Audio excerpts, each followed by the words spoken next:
Alright folks, Genius Idiot, we are back playing Criminal Case on Facebook. Let's head on to Crimson Banks. Let's do this. Welcome unknown. Welcome everyone here that's here early. Hey, so we've barely left Coyote Gorge, but we're already dealing with the fallout of Vittorio Capecchi's death. You arrested Seamus O'Neill for the mobster's murder, but Vittorio's wife and daughter fled. One thing we know is that Franca Capecchi has sworn revenge. She promised to paint the river crimson with Irish blood to avenge her husband's murder.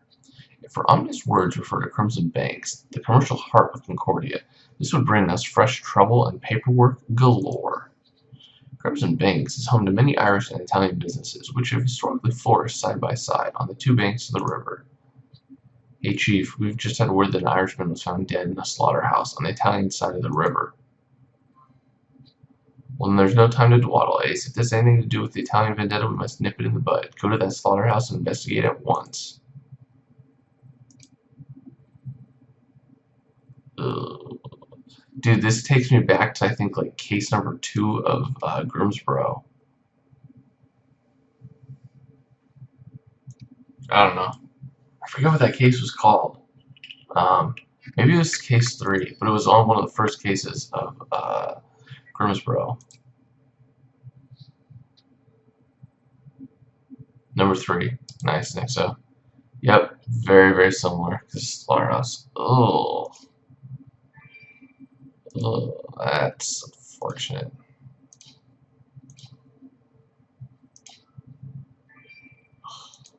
That's nasty. Nasty. Oh, and they actually, Crucible updated something, and they said that they are going to be updating getting the World Edition app to come out. So for those of you guys who have not been playing and aren't caught up, and you guys want to skip over Pacific Bay and Grimsboro, World Edition will be coming out pretty soon. So that's pretty cool. Good heavens, that man is hanging from those meat hooks like a piece of butchered meat with his gut spilling out. Oh, sorry, Ace. It's just that it's the most gruesome murder we've seen in a while. Oh, you know it, man. It's been a while. The man's wearing a uniform of some kind. Well spotted, Ace. He has a name badge, too. Our victim was called Thomas Boyd. Well, it is indeed an Irish name, but he was killed on the Italian side of the river. This is the work of the Italian gang. They clearly haven't wasted their time. But you're right. It's early for such conclusions. First, we must learn more about this unfortunate Irishman, how he met his end in the slaughterhouse. And I see you found some clues already. That broken figurine might shed light on how the murder happened. Let's piece it back together. Red Dead 23, thanks for following. And I'm afraid we'll have to look at that bucket full of pig heads, too. Don't get blood on your clothes as you dig in. Ace, whether it's a gang-related murder or not, we shall protect Crimson Banks from more bloodshed. Let's get to work. Oh, really? Criminal Case Save the World is out on Facebook now. Sweet. So, yeah, you guys can go play the World Edition, which is definitely a fun one. Alright, guys, I gotta grab some stars. I'll be right back here. This has been Genius Idiot. Au revoir. What's up, Lulu Flanagan? Thanks for following. Alright, guys, Genius Idiot, we are back. Let's examine. Oh. This is not very appetizing right now. Good thing I'm not hungry.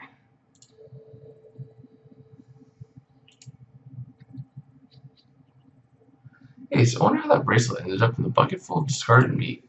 The bracelet is made of rudimentary knots and tiny carved skulls. Could it be a threat or a message?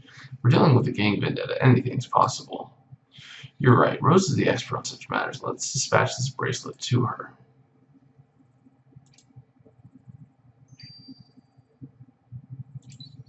I agree.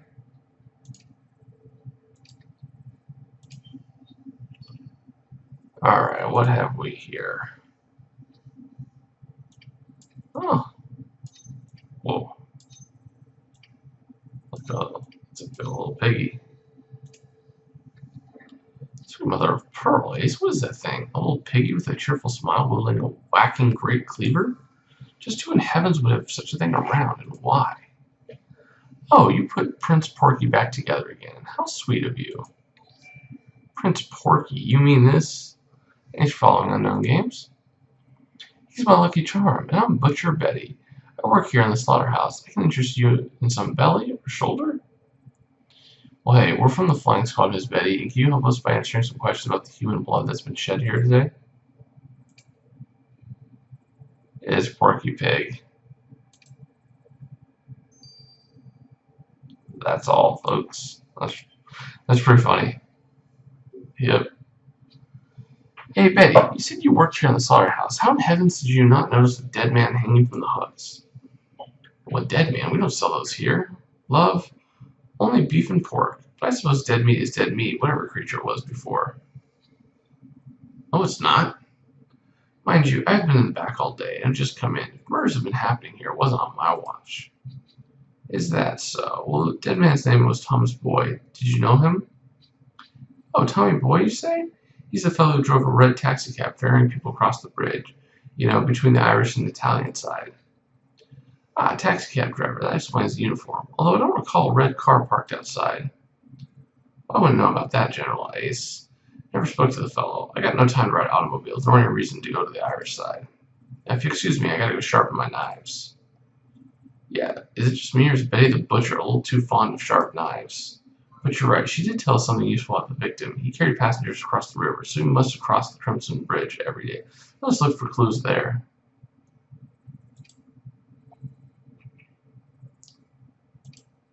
That's all, folks.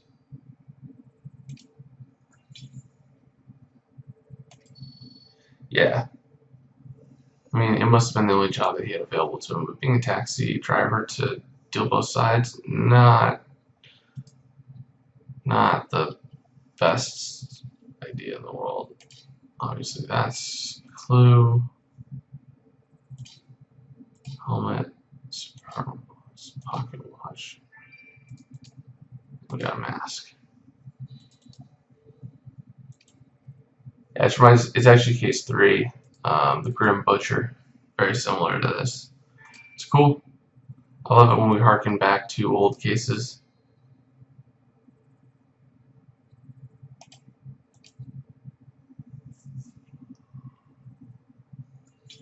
Well, this is the Crimson Bridge connecting Italian and the Irish banks of the river. The victim must have crossed it many times with his cab, so we're bound to find clues. We've already found a parking fine issued to the victim. Well, the name of the officer's been torn off, and I'm sure you can reconstruct it from what little's left. That beautiful pocket watch adorned with shamrock must have belonged to an Irishman. Let's recover the engraving on the lid.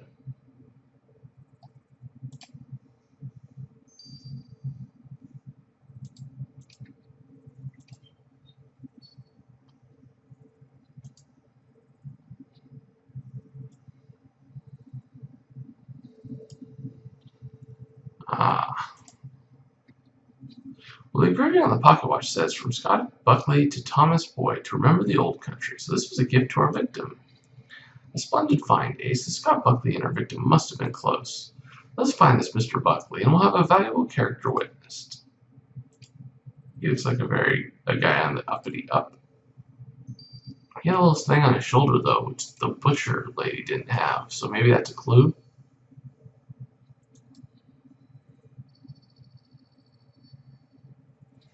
Issued by Raw.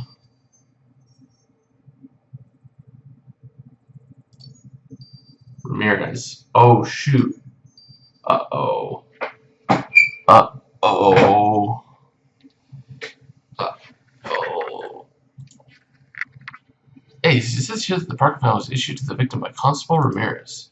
And he can surely tell us where the victim parked. Let's go talk to the police station and ask him. Uh-oh. Hey, so here you're having a traffic-related emergency? Constable, can you recall the circumstances when you issued this parking ticket to Thomas Boyd? I remember that reckless motorist very well. He was in habitual violation of parking regulation number 458B, obstruction of a public thoroughfare with a motorized vehicle. Let me check. He committed these offenses always at the same location, outside the residence of a certain Margarita Morello on the Italian side of the river. Always at the same address, huh? Well, now that's a pattern that may be significant. Thank you, Constable. Miss Morello must have been a regular customer of the victims. Ace will have a word with her. Nice. So Ramirez isn't the suspect. That's always good. I didn't want him to be a suspect. Yes, this Ramirez is an ancestor. What's up, Leo? Mr. Buckley, we're from the flying squad. I'm afraid we have bad news about an acquaintance of yours. Thomas Boyd was murdered. Oh no, Tommy's dead?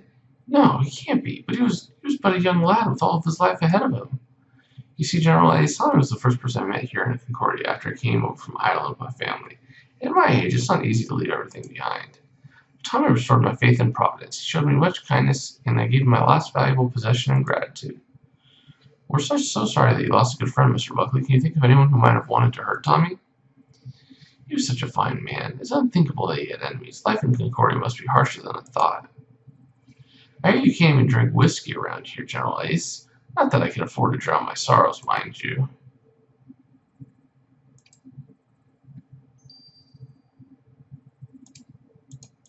Wow. She's a stunner.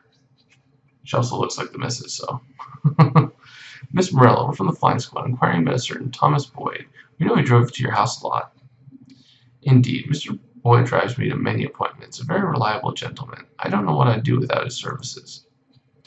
As you imagine, an Italian lady always crosses the bridge with a certain trepidation, but Mr. Boyd always makes me feel very safe, even on the Irish side. Actually, Miss Morello must inform me that Mr. Boyd has been murdered. Murdered? But why? Mr. Boyd was always punctual and drove very safely. I can't fathom who would have wished him harm. Well, I can't believe this is happening. Now I must reschedule my beauty appointment, and the seamstress too. But your compassion for the victim is touching, Miss Morello. Please don't get in touch. Please do get in touch if you remember anything else. It's true. It's 2:30 where I am right now. Hey, Ashley, how's it going? Yep. Grumberg Butcher. This bracelet you found among the butchered pig parts is a fascinating specimen. Old Dutel Rose, what's so interesting about it? Well, first, I asked Viola to analyze the blood on it. Not only was it human blood, but it was a match with your victims. Ace, I'm certain the bracelet was the killer's, and I can explain why. Perhaps you'll notice this trinket is fashioned out of a very rudimentary material, a simple shoelace and some carved stones. It is because the bracelet is something convicts make in prison to pass the time. The skulls signify fights won with other inmates. Our archives show that the victim didn't have a criminal record, which means it must have been the killer who lost their prison-made bracelet in the scuffle. So the killer's been in prison before, and that's where they'll go back again once Ace is done with them. So my guess it's not the girl, not the lady that we just talked to.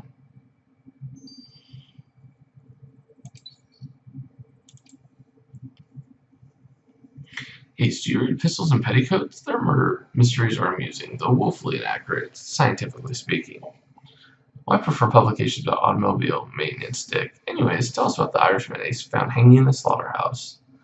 Well, that's exactly what I'm getting at, Maddie. No doubt you noticed that the victim's abdomen was cut open. Yeah, it wasn't hard to notice that his insides were spilling out. The killer arranged the body to look like just another butchered pig. But he wasn't butchered like a pig, Madeline. Pigs are cut through straight down the middle, whereas the incision on your victim has a distinct V shape. Now I'll let Evelyn step forward and explain what she just told me. Evie, are you with us, or have you fainted again? I'm perfectly fine, just not accustomed to dead people. Ace, when Richard told me about the murder, it reminded me of a story I recently read in Pistols and Petticoats. The story takes place in a slaughterhouse, featuring a man disemboweled with the same V-shaped incision on his abdomen as your victim presents here. Ace, Evie and I are confident the killer took their inspiration from the murder for the story published in Pistols and Petticoats. Well, if the killer's such a fan of Pistols and Petticoats, then they must know how detective stories always end, with the killer's arrest. Ace, until now, Crimson Banks was a prosperous commercial district where Irish and Italian businesses flourished side by side. But now, after Vittorio Capecci's recent murder, trouble is spilling over into the Heathrow, peaceful area of Concordia. Thomas Boyd, an Irishman who drove a taxicab between the two banks of the river, was found murdered in the slaughterhouse on the Italian side. An Italian lady, a regular customer of his, only had praise for the victim, just like the Irish immigrant who was his friend. The only dubious character we encountered is Betty from the slaughterhouse. She hardly sees the difference between butchered meat and a murdered man. Hey Ace, there's been a development. We found the victim's car. Nice.